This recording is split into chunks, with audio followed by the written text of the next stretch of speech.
Imagine you're 10 years old and your parents just took you to see a crystal clear glacial lake for the first time against the backdrop of pristine mountain. A ranger teaches you all about the lake and the wildlife that lives there. He tells you it's a special place, but you already knew that.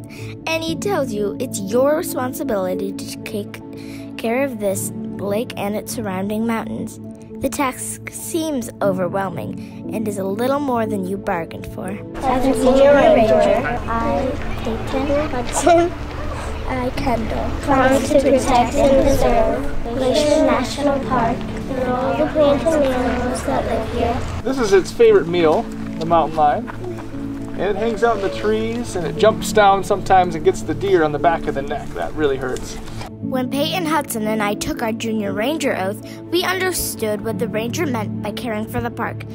We accepted the honor, challenge, and responsibility of being a junior ranger.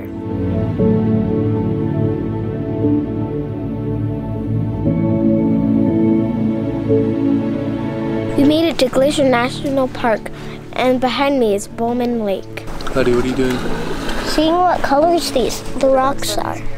What colors have you found? Yellow, red, and orange. Notice the colored rocks at the bottom of the lake. When moved by a glacier, they grind each other, milling a fine powder called glacial flour.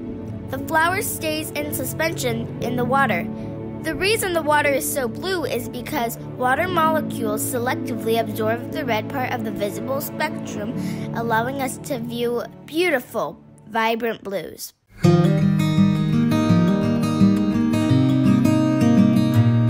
We are on the red bus tour.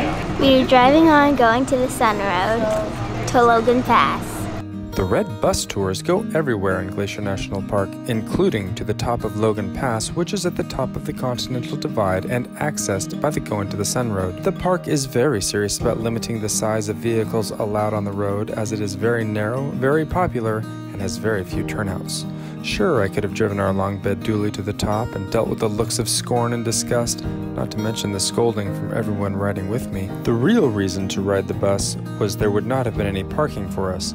We can't park our beast in just any parking spot. Our tour guide was a wealth of facts and we learned a lot on our trip. Unfortunately, I've forgotten most of it at this point, but the views were amazing and I was happy not to drive. There was one downside to our tour though. We only got to spend 20 minutes at the top. We made it to Logan Pass, and right now I am standing on the Continental Divide. We just finished a hike to the Avalanche Lake, where we walked through a beautiful forest, which kind of looked like the Pacific Northwest forest. At the end, we saw this beautiful lake with 3 waterfalls in the background. The lake was beautiful. It had a teal tint to it, which was made by glaciers.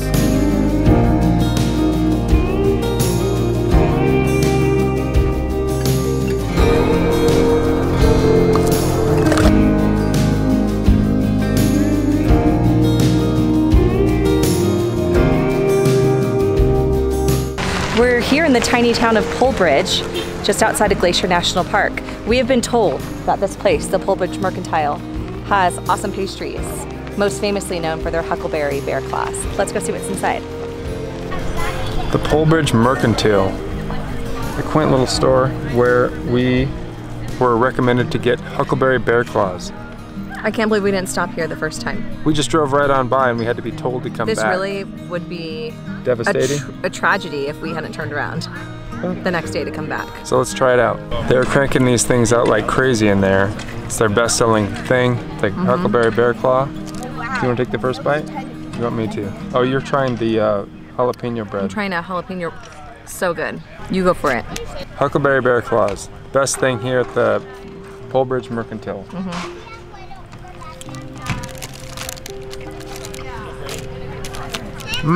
What's the verdict? That's fantastic. We have 2, and this one's mine. If we want more, we can go buy another one. I'm not sharing. It's not too sweet fruit. The bread is fresh and delicious. There's nice crumble topping. I'm gonna let you go while I finish my Huckleberry bear claw. Delicious.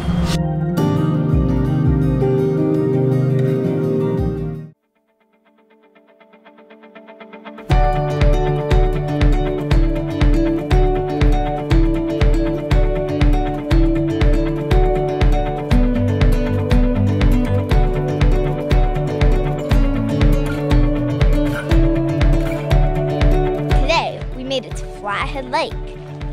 And we rented a pontoon boat and we're ready to go. This behind me, that's Wild Horse Island. Let's see if we can catch a glimpse of any wildlife. We have just made it to Wild Horse Island, which is only accessible by boat. There are a lot of animals on this island. I don't know if you can see, but behind me there are a herd of goats.